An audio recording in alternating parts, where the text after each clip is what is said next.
Prayer to our Mother of God.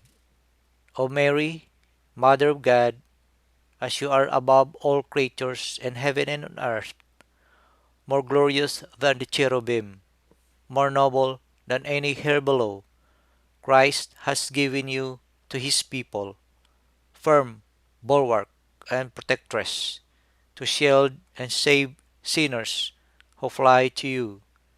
Therefore, O Lady, all-embracing refuge, we solemnly recall your sweet protection and beg the Christ forever for his mercy. Amen.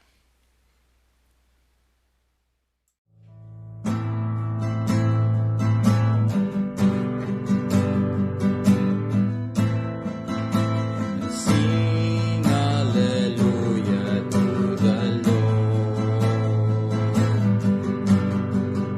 and sing hallelujah to the Lord, and sing hallelujah, sing hallelujah, sing hallelujah to the Lord.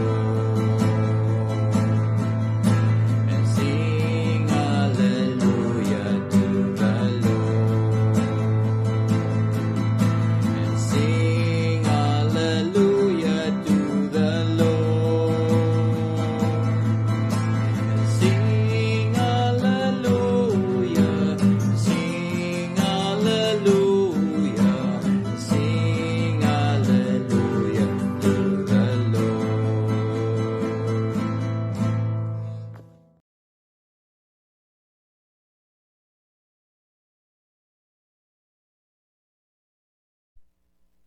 Ang mabuting balita ng Panginoon ayon kay San Lucas, Kapitulo 2, versikulo 16 hanggang 21. Papuri sa iyo, Panginoon.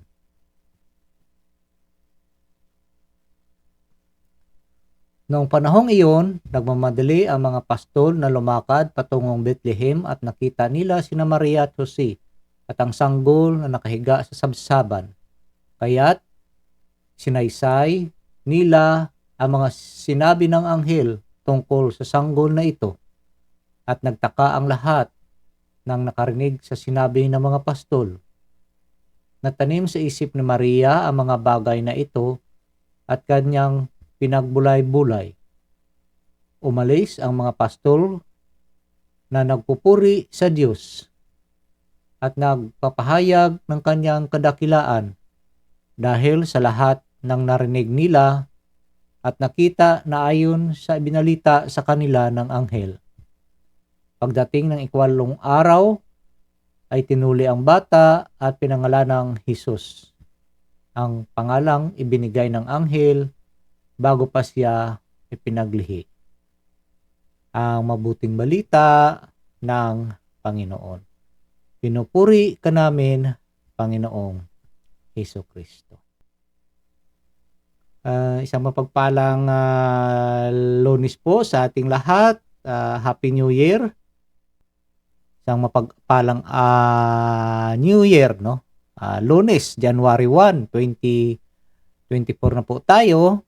At sa araw na ito ay pinagdiriwang natin the Solemnity of Virgin Mary, no? The Mother of God. So, ibig sabihin, God's bearer, no? Theotokos. Una-una po sa lahat, ako po ay nagpapasalamat sa ating poong may kapal sa pagkakataong ito na ibinigay niyo po sa atin upang tayo po ay makapagbahagi ng kanyang mabuting balita. So, mga kapatid, kamusta po ang New Year natin? Marami pa bang handa ang natira? Sana naway hindi lang sa handa tayo nag-prepare, but piniprepare din natin ang ating mga sarili, no? Sana nakapagsimba tayo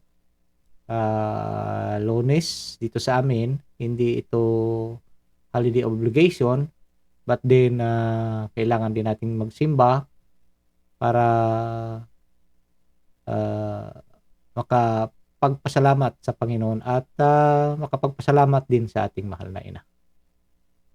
sa kaya maggrasya sa kaniyang tulong na binigay niya po sa atin that she is extend to us. So mga kapatid, sa araw na ito ay ating binibigyang puri, no, ang ating mahal na ina, no, sa kaniyang papel bilang ina ng ating Panginoong Hesukristo, no. Siya po yung nagdala ng ating Panginoon sa kaniyang sinapupunan, no. The mother of Jesus, which is divine, no, at tao rin, ano. Totoong tao at totoong Diyos.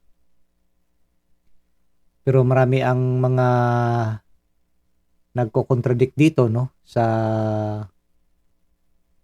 ganitong dogma of the Catholic Church, no. Sasabihing the Mother of God, because sinasabi that ang Diyos ay endless, no. So paano daw magkaroon ng ina ang Diyos? Yun ang mga katanungan ng mga sikta na hindi sumasang-ayon sa dogma na ito. But din kung atin lang pagninilayan, mga kapatid, ano ba ang nasa sinapupunan ng ating mahal na ina? Tao lang ba o Diyos? Di ba? Nung ipinanganak ang ating Panginoong Jesucristo, tao lang ba o Diyos?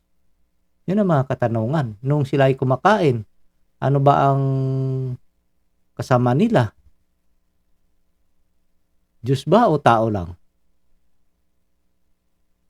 So, pag hindi ka dito naniniwala, of course, iba ang turing mo dito, no? But today na pinapahalagahan natin ang ating mahal na ina, ito po'y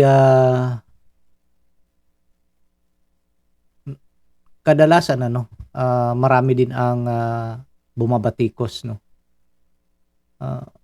But kung adli lang pag-iisipan, ano, the mother who nourished our Lord Jesus Christ, which is the Son of God, ay ba't natin ilayo, no, yung titulong ito sa kanya? Ano ba yung binuntis niya? Ano ba yung pinanganak niya? Doon lang ba tayo magko-concentrate sa pagkatao ng ating Panginoon? Pagkatapos nun, wala na. Doon lang siya nakaugnay. Ibang mga katanungan na tapos na, no? Ibang may limitations. Alalahanin natin that sa ating Panginoon, walang imposible at there is no limitations kung gusto niya, no? So, ba't dito ako nagtataka, ba't marami ang hindi sumasang-ayon dito, ano, sa mga ganitong paniniwala, no? Ba't ano ba ang gustong paniwalaan? Ito'y nahahayag na sinasabi. So, kung basahin natin ang ating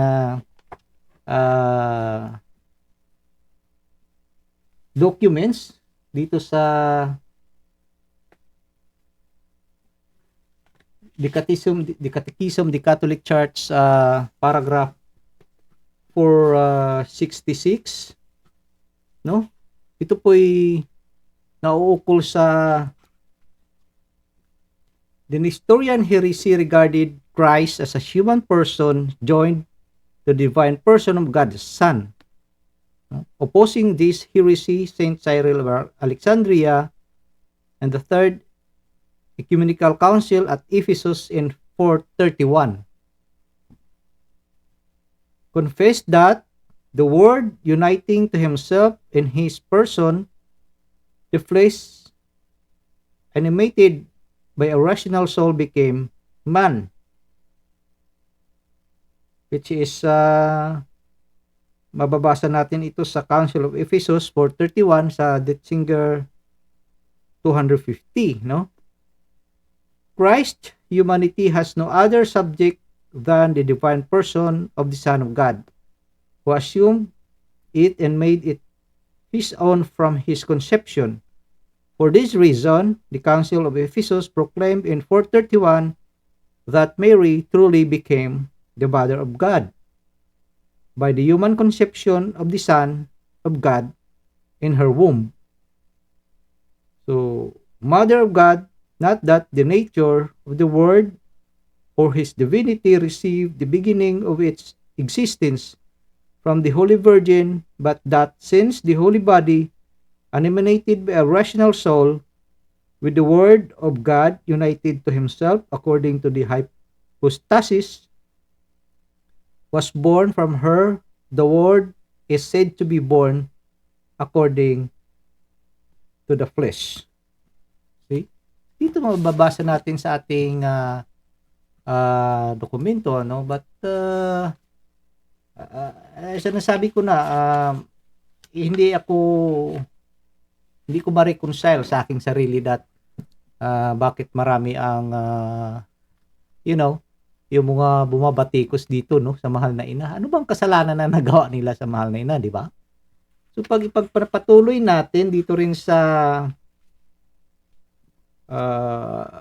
paragraph 496 of the Catholic Church,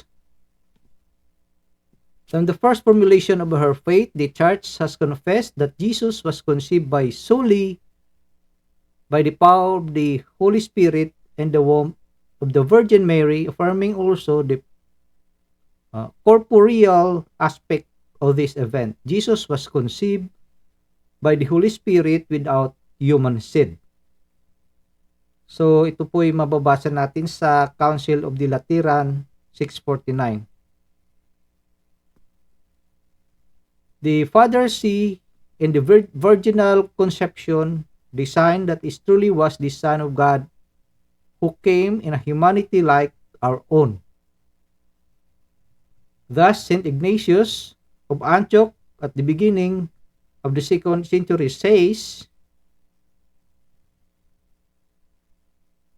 "You are firmly convinced about our Lord, who is truly the race of David according to the flesh, Son of God according to the will and power of God, truly born of a virgin, he was truly nailed to a tree for us in his place under Pontius Pilate."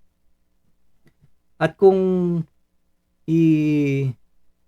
tataas natin dito sa 495, that Mary's divine motherhood, called in the Gospels the mother of Jesus, Mary is acclaimed by Elizabeth at the prompting of the Spirit and even before the birth of her son as the mother of my Lord. Na ito po ay mababasa natin sa Luke 1 chapter 43, John chapter 2 verse 1 and 19 to 25, no? At marami pang mga verses dito sa Bible. In fact, the one whom she conceived as man by the Holy Spirit, who truly became the Son according to the flesh, was none other than the Father's eternal Son, the second person of the Holy Trinity. Hence, the Church confesses that Mary is truly Mother of God, Theotokos. Na ito po ay mababasa natin sa Council of Ephesus 431. So dito sa Catechism of the Catholic Church 509, paragraph 509, Mary is truly Mother of God since she is the mother of the eternal Son of God made man, who is God Himself. So yun po mga kapatid. So ito po ay mababasa natin dito sa ating documents, no? The Church declares Mary as a Mother of God. ito po hindi lang dinesisyonan ng iisa lang, but there are some councils, no, na nagpatotoo nito. So, kung atin lang pagnilay-nilayan, bakit natin ilalayo, no, yung malaking papel, no, ng mahal na ina sa ating kaligtasan, Ibang nasabi ko na palagi, no, bang malaking kasalanan ng ating mahal na ina na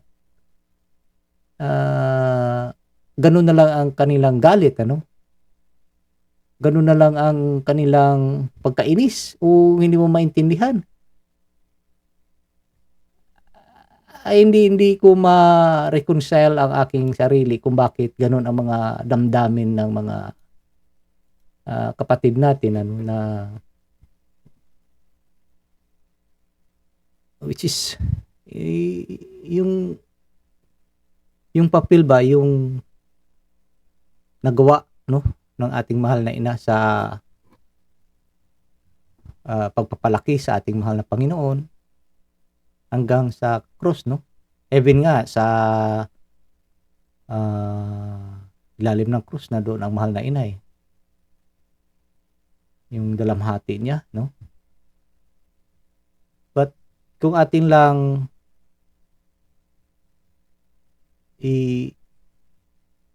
tuon ang ating pansin sa kanya, no,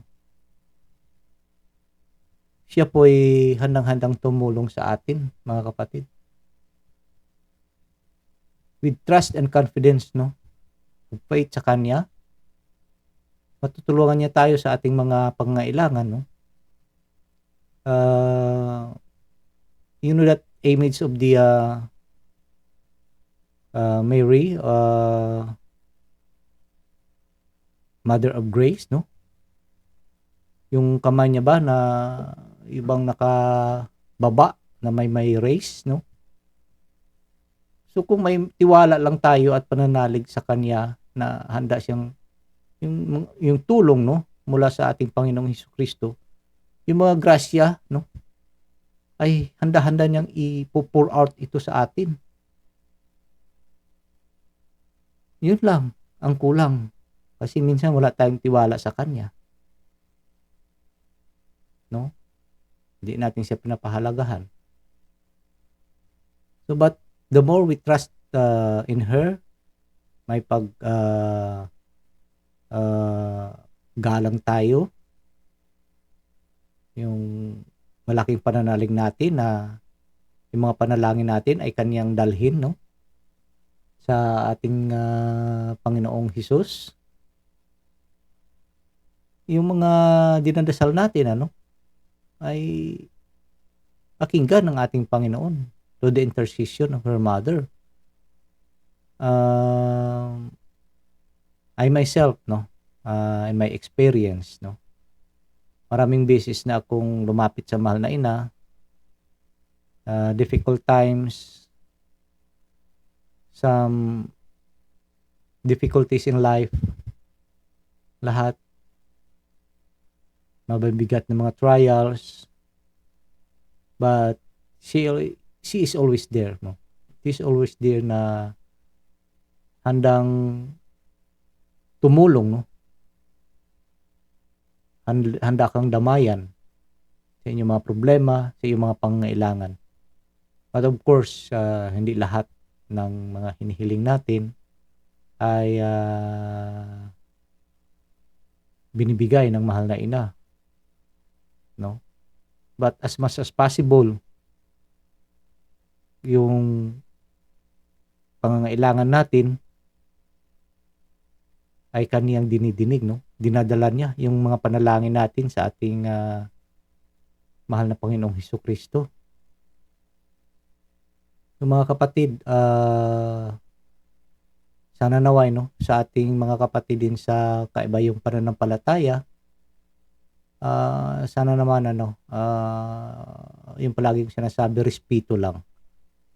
Wala namang ginawang kasalanan sa inyong mahal na ina, no? Bakit ganun na lang ang inyong mga galit, no? Pagkainis. So sa nalalaman ko, isa lang ang galit na galit sa mahal na ina. No, mga kapatid, isa lang ang alam kong galit na galit sa kanya. The devil. No? Galit na galit sa kanya yun. But then, the devil trembles here, no? Kasi wala siyang makuha eh. Obedience, no? Sa ating Panginoon. Hindi siya madali-dali, no? Sinamahan pa ni Saint Joseph na walang imik. So, ang devil talagang hindi maka-atraka, no? Hindi siya makaimik sa mag-asawang ito. Dahil sila po ay kalugod-lugod sa Diyos. At walang nagawa kundi sa buhay nila kundi ang magiging mamuhay in holiness, ano. Lalo-lalo na mahal na ina. Kung hindi ba siya malinis, paano makapasok ang isang walang bahid ng kasalanan, isang napakahuli, no? Ang Panginoon, paano makapamuhay siya sa kanyang sinapupunan kung siya po ay makasalanan. But then, of course, no, maraming hindi naniniwala dito, no? Pagkus iba-iba pa rin yung mga kanilang pagkaunawa. But then, still, no? Ang grasya ng Diyos sa pamamagitan ng mahal na ina ay dumadaloy pa rin sa kanila, no? But dito sa lupa, yun ang buhay natin, but sa kabila, hindi natin alam kung ano ang mangyari, no? Kaya nga, ang sinasabi ko palagi, pag nandoon ka na sa kabilang buhay, ang unang magsasalubong sa iyo ay yung mahal na ina, no? We welcome kanya. So, kung ikaw man ay, ang ginawa mo dito sa lupa, ay batikos ng batikos sa mahal na ina, ano kayang damdamin ang mararamdaman mo, no? Kahit na sa ating ngayon, sa ating buhay ngayon, yung isang tao ba na sinisiraan mo, tapos pagdating mo sa isang okasyon o kahit na sa mga government agencies, mga private entities, ano, yung taong kinaiinisan mo, yung pa yung unang taong na sasalubong sa iyo para i-welcome ka at para tulungan ka sa iyong pangangailangan, no? Ano kaya ang feeling mo? Para yatang papawisan ka ng malamig, di ba? At nanginginig ka, no, sa hiya. Dahil kung sino pa yung tao na yung bang inis na inis ka, yung sinisiraan mo, yun pa yung taong makakatulong pala sa iyo. At yung pang we-welcome sa iyo. So mga kapatid, sana naway, ano, wag na nating ipadala pa yung ating mga damdamin kung ano mga pag-iisip na ibang hindi maganda tungkol sa ating mahal na ina, no? Alahanin natin, she is the mother of God, no? Why? Sino si Jesus, ang ating Panginoong Hesus? He is the Son of God. So alangan namang ina lang siya ni Jesus, no? Na tao, ganun lang ba yun? May separation? So pag ganyan ang belief natin, siniseparate natin yung pagkatao ng ating Panginoong Hesus na fully divine, no? At fully human. So, ihiwalay muna natin yung pagka-divine ng ating Panginoon para lang magiging ina, no? Ina sa laman o ina sa pagkatao lang ang mahal na Birhen. Hindi siya ina ng Diyos. Nasabi ko na, sino ba yung dinala niya sa kanyang sinapupunan? Tao lang ba yun? O Diyos? Alalahanin natin at tandaan natin na sa ating kasulatan ay ang banal na espiritu, no? Lililiman ka ng banal na espiritu at magdadalang tao ka at tatawag siya anak ng Diyos. Oh, 'di ba?